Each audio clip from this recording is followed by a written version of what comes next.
Hello and welcome to this candid conversation exclusively on iDream. ఎప్పుడొచ్చావని కాదు bullet దిగిందా, ఎంత ఖర్చు పెట్టావని కూడా కాదు బుల్లెట్ దిగిందా అంటే ఖచ్చితంగా యూనివర్సల్గా దిగిన బుల్లెట్ బలగం సినిమా. అండ్ ఈ మధ్య ఫిల్మ్ఫేర్ అవార్డ్స్ 3 ఈ సినిమాకి రావడం ఆశ్చర్యం ఏమీ కాదు. So I have with me అందరికీ సుపరిచిత నటులు and the one and only Balagam fame Balagam director Jabardasth fame వేణుగారు నమస్కారం. నమస్తే అండి. Very happy to see you. మిమ్మల్ని తరమి చూస్తే కూడా ఒక హ్యాపీనెస్ అవుతుంది ఇప్పుడు కూడా. థ్యాంక్ యూ అండి. నాకు కూడా ఆఫ్టర్ లాంగ్ టైం నేను మళ్ళీ ఒక ఇంటర్వ్యూకి వచ్చాను. అంటే చాలామంది అడుగుతున్నారు కానీ అండి బలగం చాలా చేసాము, మళ్ళీ నెక్స్ట్ అనౌన్స్మెంట్ తర్వాత మళ్ళీ స్టార్ట్ చేద్దాం అన్నాను.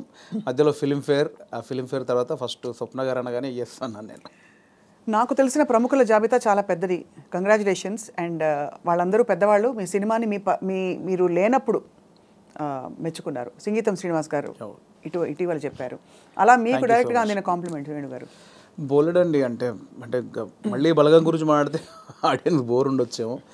సో మెనీ అంటే బలగంకి ఎస్పెషల్లీ వచ్చిన ప్రతి ప్రశంస ఇది బాగుంది, ఇది టాప్ 1, ఇది టాప్ 2 అలా లేదండి. అన్నీ టాప్ 1లోనే ఉన్నాయి.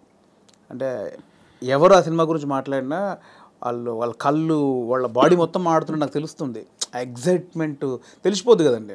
కంగ్రాచులేషన్స్ హిట్ కొట్టావు వేరు, దాని గురించి ఎక్స్ప్లెయిన్ చేయడానికి మన మాటలు లేవని వాళ్ళ బాడీలోనే షివరింగ్ నేను చాలా చూసాను. సో బలగం సినిమాకి లెక్కలేనని ఉన్నాయి, నాకు ఇది ఒక్కటే అని చెప్పలేనని ఉన్నాయి.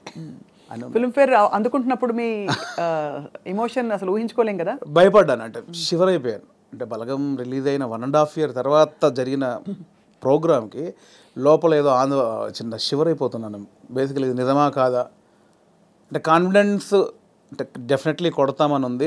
దానికి బిఫోర్ ప్రజెంటేషన్స్ అన్నీ చూస్తుంటే అది ఒకటే బ్యాలెన్స్ ఉంది, డెఫినెట్లీ వస్తుంది అని ఒక ఉన్నా కూడా అనౌన్స్ చేసిన తర్వాత స్టేజ్ మీదకి వెళ్ళేటప్పుడు కూడా చిన్న షివరింగ్ అయ్యి వచ్చేసినాయి. ఎందుకంటే సీరియస్గా ఒక కెరియర్ స్టార్ట్ అయిన దగ్గర నుంచి లైక్ 2000 నుంచి నేను ఇండస్ట్రీలో ఉన్నాను. యాక్టర్ని 2003-4 ఆ టైంలో అయ్యాను. అవును.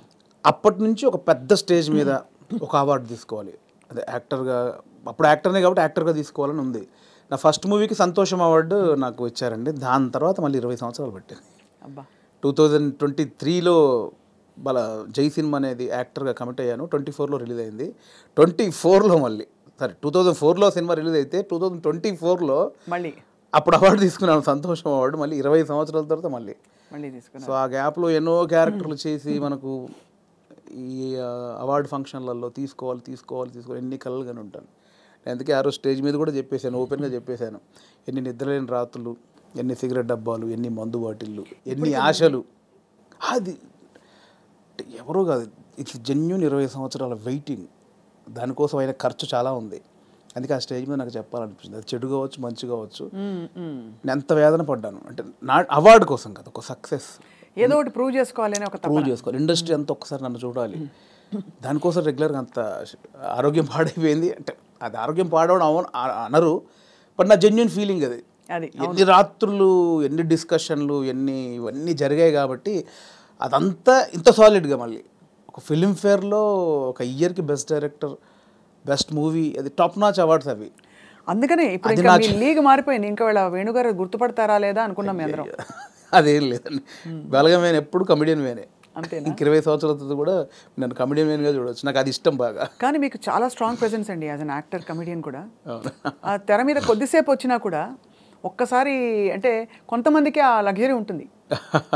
సో రెండిట్లో మరి ఏది ప్రిఫర్ చేస్తారు మీరు? ఏది యాక్టింగ్ అప్పుడు మీరు రాజా కదా. డెఫినెట్లీ డైరెక్టర్ అనేది ఒక చిన్న పాయింట్ ఎక్కడో తగులుతుంది కదండి. ఏ డైరెక్టర్ ఒక చిన్న పాయింట్ ఎక్కడో ఫ్రెండ్స్ చిట్చాట్లోనో లేదా నిద్రలోనో ఏదో డ్రైవింగ్ చేస్తున్నప్పుడు సంబంధం లేని టైంలో ఒక చిన్న ఫ్లాష్ అవుతుంది. ఏదో ఏ రైటర్కైనా ఇది బాగుందే అని. ఇప్పుడు స్వప్న గారు ఉన్నారు నాకు పరిచయం. స్వప్న గారు నాకు పొద్దున ఇలా సరదాగా అనిపించింది, ఎలా ఉంది అంటే స్వప్న గారు ఒక రియాక్షన్ ఉంటుంది, ఏ భలే అని.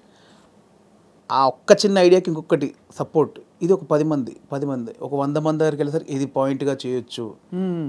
అక్కడ నుంచి పేపర్ ఒక కథ రెడీ అవుతూ ఉంటుంది. అక్కడ నుంచి ఒక ప్రొడక్షన్ దగ్గరికి వెళ్ళిన బడ్జెట్లు, గోల, ఇవన్నీ రైటింగ్, సాంగ్స్ ఇవన్నీ జరిగి స్క్రీన్ మీదకి వెళ్ళేసరికి ఒక రూపం వస్తూ ఉంటుంది. దాని తర్వాత మనకి ఎడిటింగ్లో ఒక ప్రాపర్, దాని తర్వాత ఆర్ఆర్, దాని తర్వాత మిక్సింగ్, అంటే ఎక్కడో ఒక చిన్న పాయింట్ కళ్ళ ముందు అలా రూపాంతరం చెంది, అంటే లైక్ బేబీ అండి, ఒక బేబీని కడుపులో పడ్డప్పటి నుంచి బయటకు వచ్చేదాకా తెలియదు. అవును, అంత ఉంటుందండి డైరెక్షన్. సో ఇది ఎప్పటికైనా ఇది గోల్డెన్, అంటే అనుభవించినాడు తెలుస్తుంది. ఒక సినిమా తీసి అది హిట్ కొట్టినప్పుడు ఆ డైరెక్టర్ ఎందుకు అంత గడ్డాలు పెంచుకుంటాడు, ఎందుకంత ఎగ్జైట్ అవుతాడంటే నాకు అనుభవించాక తెలిసింది దాని కష్టం. అంటే ఒక 5 years దాని వెనకాల నేను పడ్డ జర్నీ అంతా నాకు తెలుసు కాబట్టి. సో అది డైరెక్షన్ అనేది చాలా గొప్ప విషయం అండి, గొప్ప విషయం, ఒక గొప్ప ఫుల్ఫిల్మెంట్ మీకు. అంతే. అంటే కంప్లీట్ ఒక థాట్ దగ్గర నుంచి ఎండ్ వరకు మనమే చూస్తాం దాన్ని. అవును.